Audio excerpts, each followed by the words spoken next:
that we're all going to see quite soon.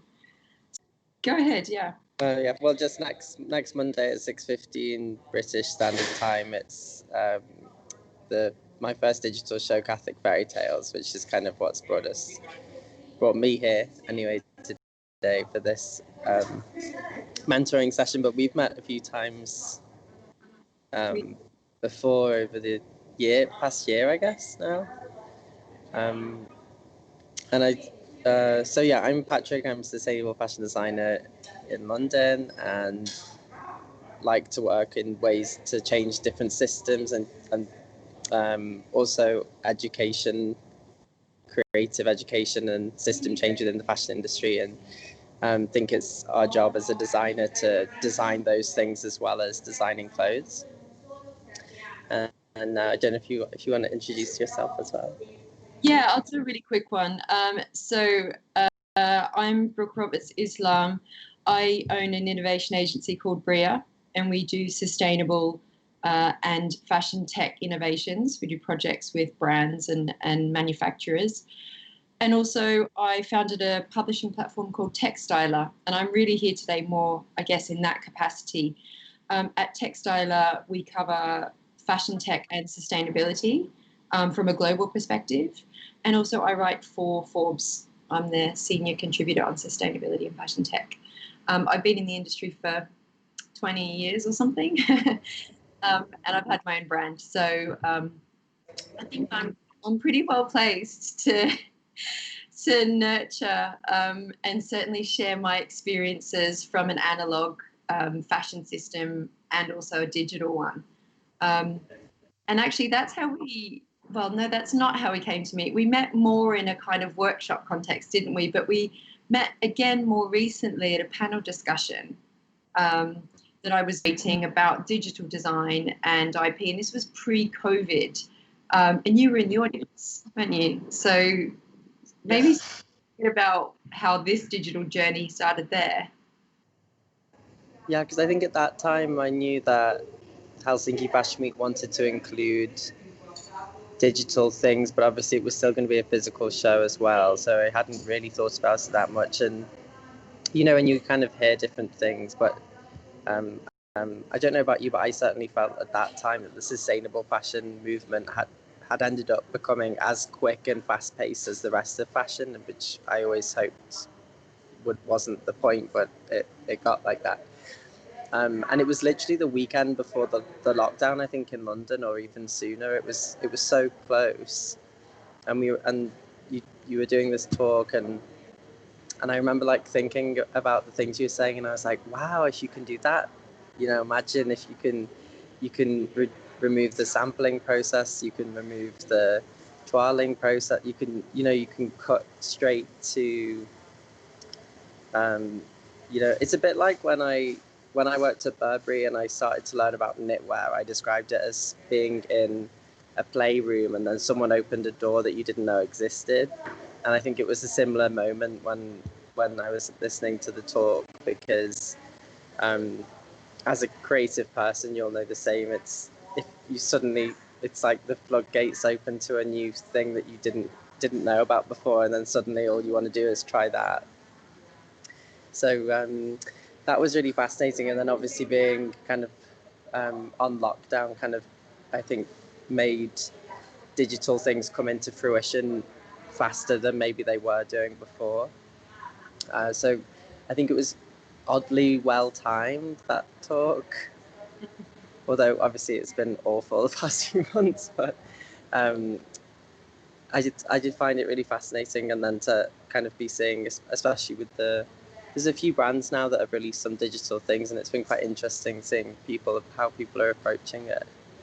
I think there's been an escalation for sure, and I think what was previously an optional, a sort of side option for brands, because the thing to remember here as well is digital design isn't just a creative design tool that helps you sidestep the whole pattern cutting and trialing process. It's connected into manufacturing, so it's a really powerful tool for designers like you who are hoping to connect with factories or hoping to streamline what they do, in an effort to increase your margin or be able to make bespoke in a way that's actually somewhat affordable. So I think definitely what I've seen and throughout our conversations, but also writing for Forbes and interviewing dozens of people about this, it's definitely being taken seriously now as an end-to-end process that the fashion industry has to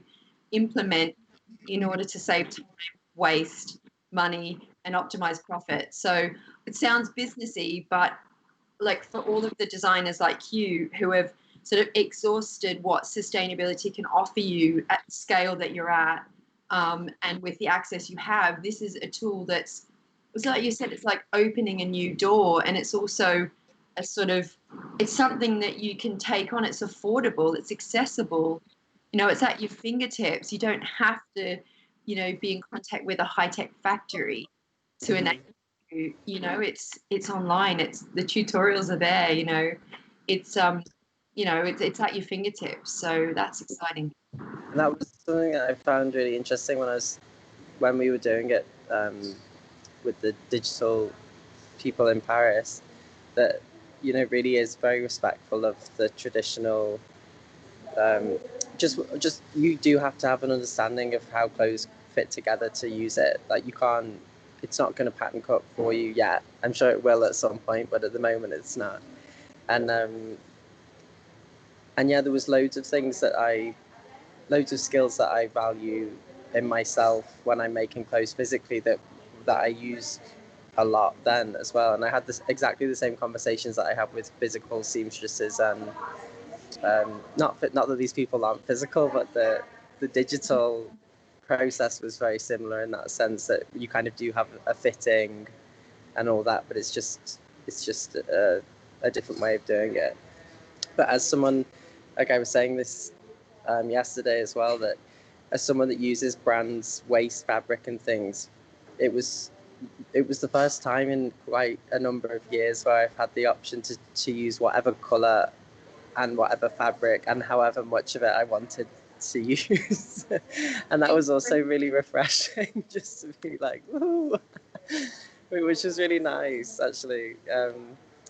Although I do think using the waste stuff has like its own perks, and you get really nice outcomes in the end. But it was just really, it was really freeing at one point. But I think that one,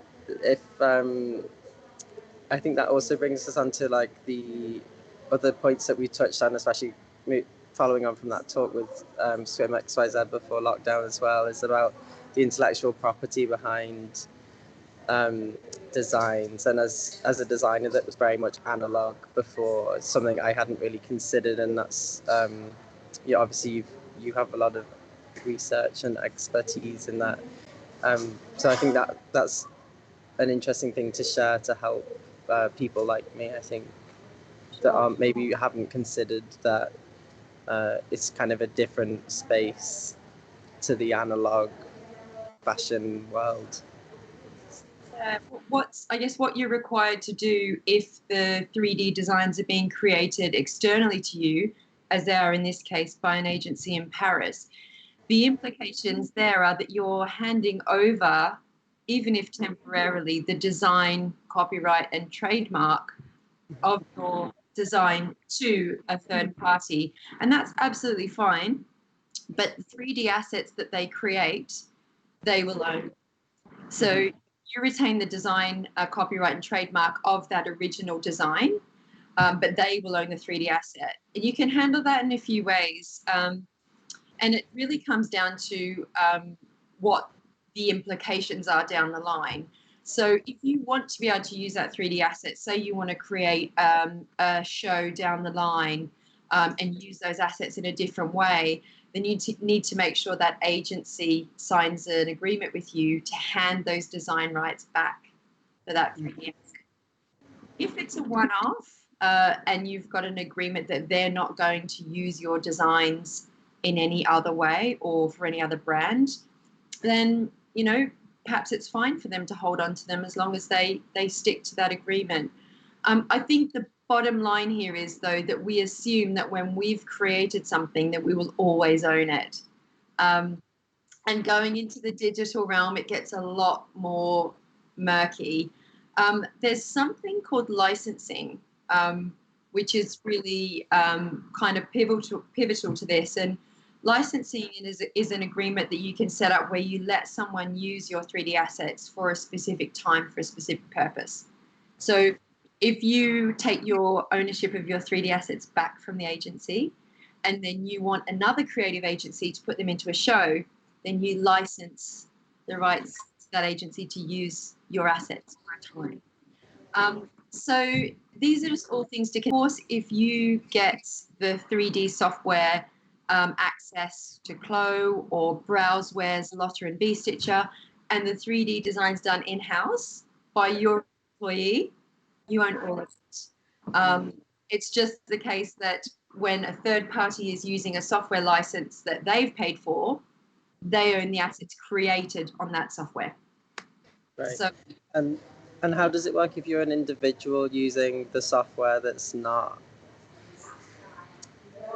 doesn't have the kind of commercial version of Clo, for example, if you just have kind of the domestic single-use one? How does it work then?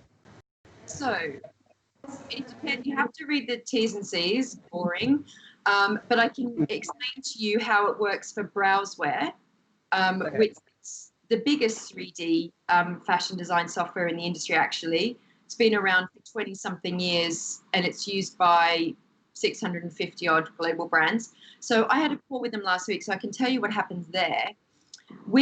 And I imagine Clo's very similar. With the non-commercial versions, everything you create in them is open source. Anyone can download it, anyone can use it. When you have a commercial license that you're paying for, everything you create, you own. So that's the distinction that they make. Yeah, well, I think it's good to know that, I think, going into things, just because I think as well as young designers, you don't really consider these things as important, and then I think later they become problems if you've not thought about it earlier. And I've certainly, I've perhaps been lucky that I haven't done anything that's kind of digital based before, because I think I would have kind of ran into it without thinking as clearly as I should have done, because you do, I think when you start a label or whatever, you do kind of tend to race through things quite quick. Yeah, you get into the life very quickly, don't you? So constantly. Yeah. So yeah, I just think it's very interesting to know, and I've definitely found those things really useful, just to know, just to have that understanding. I think before you start doing it is really important, and I think actually that would be a super simple thing for universities to do, just to have a little. And I did also just wanted to mention as well, kind of slight sidestep, but the textile feature of some of the students that had been learning digital software during the lockdown, I thought was such a great positive way of showing how people have done something interesting over the past few months. And I think it's really important that we have those, platforms to show those people's great work off. Because I worked with Mathilde from Sandra St. Martin's who did it as well, and I've just been like blown away by how agile they are. It's honestly a few weeks this idea to showcase the graduates and using 3D design. Most of them are self-taught in the last handful of months. It's really extraordinary, and it's through necessity, but having spoken to many of them, it's done what it did for you. It has unleashed this entire other world where not only are they using 3D to design the garments, but they're adding in Maximo, and they're dabbling with Cinema 4D, and in the case of Mathilde, using AR, to add a layer of interactivity, and sort of teaching themselves basic tech and coding along the way, and they're not on the curriculum. So it's really something that students have picked up on their own. They've really led 3D networks online on Instagram. I thought we have to show the work that students have done. I mean, they've got no showcase platform really for 3D. So people should know that this extraordinary work's happening, especially because of the growing need for 3D design talent. So for anyone who wants to check it out, or anyone who wants to submit, come to Textile at Instagram and DM us. But yeah, it's my eyes. I learn all the time from these graduates. It's incredible. Amazing. And then just kind of sidestepping back into what we were talking about earlier with the IP, the other thing I wanted to touch on was one of the kind of big blow up articles from it was I think a few years ago now about it was like the $9,000 digital dress, and I think that kind of set a precedent on pricing of digital garments, and it kind of showed people that it is a valid a valid art form in a way, and I think it's interesting to talk about pricing because it can, you could make kind of pricing and blockchain linking stuff, because with the blockchain you can kind of say how many of the thing you want to be available, and then it's locked, so that's all that's ever going to exist. Same ways like cryptocurrency works, I think. So I think it's interesting to say that you could put like 1 million of them on a blockchain and sell them all for 1 penny, or you could put one on the blockchain and sell it for £1 million. And yeah, it's an interesting one, and it's I think the difficulty in pricing digital reflects the difficulty of pricing in general for fashion, because much of the fashion industry is priced at a point to be competitive and sell, rather than at a price that reflects the cost and the value. So I think with that case, it was $9,500 it sold for, and it was created by the fabricant.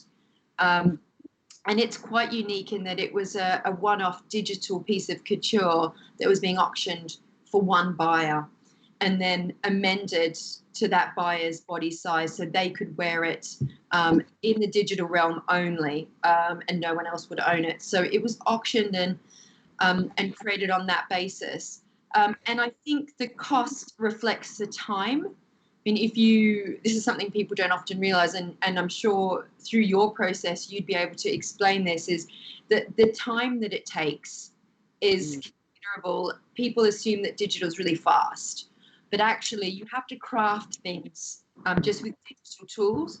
So I think in a way this digital sphere is going to throw up a lot of questions about how we go about digital design and what kind of digital design we want to put out there. Do we want to put couture, bespoke pieces out, which why should they sell for $9,500?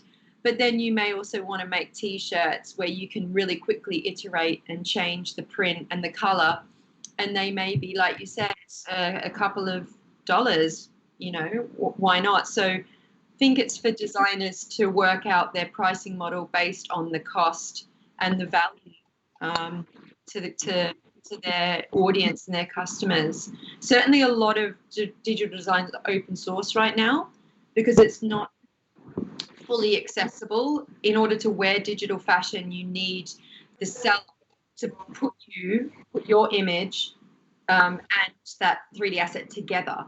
So perhaps we'll see a shift in pricing when it becomes a lot more accessible and people have their own digital avatars on their smartphone and can dress themselves. See a drop in price then. I don't know. What are your thoughts? I mean, what are you wanting to do with pricing? I mean, it's been a really interesting, like we said earlier, you still have to consider pattern cutting and fitting time and all that, but then also the digital space has all these things like lighting that make things look different, and then textures, and then mapping and pinning and all this other stuff, which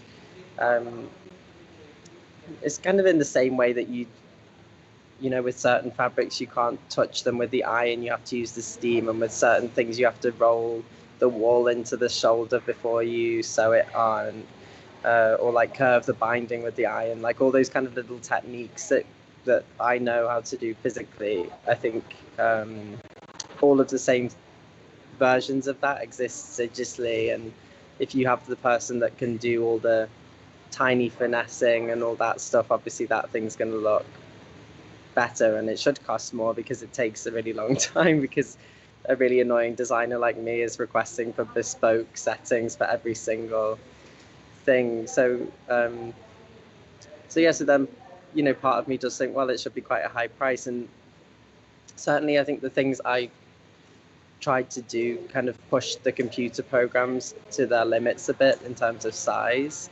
And I find that quite interesting that the at the moment the programs are kind of built to support clothing as we know it today, and to support the designing of clothing as we know it today, which is important because people have to see something that they can relate to in the new digital space. But I think as it moves forward and computer power grows, we'll start to see, hopefully, that they'll start to loose up a bit, and you'll be able to create really strange. I was saying yesterday, I'd love it if you could turn the gravity off, because as soon as you like press go on Chloe, everything drops with gravity, and I'm like, why do we need to have gravity in digital? We could just get rid of it. That's so true. Yeah, go ahead. Sorry. Well, no, I just think it's really I think it's really fascinating, and it's so interesting, and also lucky for me in a way, I think, to be kind of seeing it nearish the beginning, and I'm just so excited to see where it might go in the next year. I think it will be interesting. I think you've made a really good point there, because originally when Browseware was launched, 20 or so years ago, it was all about creating in digital exactly the same as what we create in physical. And that's because for manufacturing, that's necessary. But now we're moving into a new realm where, gaming and sort of online fashion experiences are exploding. So maybe we want to break the rules of our real environment. And that's where creativity and design comes in and asks, do we need gravity? Do we need to apply all the physical properties of the material as we would in the real world? Imagine we're on a planet, that does not have gravity. Let's take it out of space. I think, that's actually what makes the whole space really, really exciting. Mm-hmm. I haven't seen a tiny snippet yet. What was that? Sorry.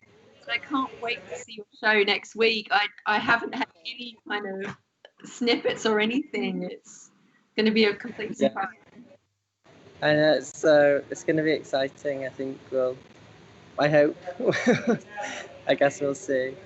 But thank you so much for talking to me today and over the past few weeks. And it's always really super helpful and beneficial. And I hope everyone watching has found it the same. But thank you so much. And please do tune in on Monday, the 27th at 6:15 British Standard Time to see Catholic Fairy Tales. It's going to be amazing. It's been really good to work with you over the past few weeks. And of course, just hit me up if you need anything between now and Monday. Or beyond. All right. Thanks so much. Thank you. Bye, everyone. Bye.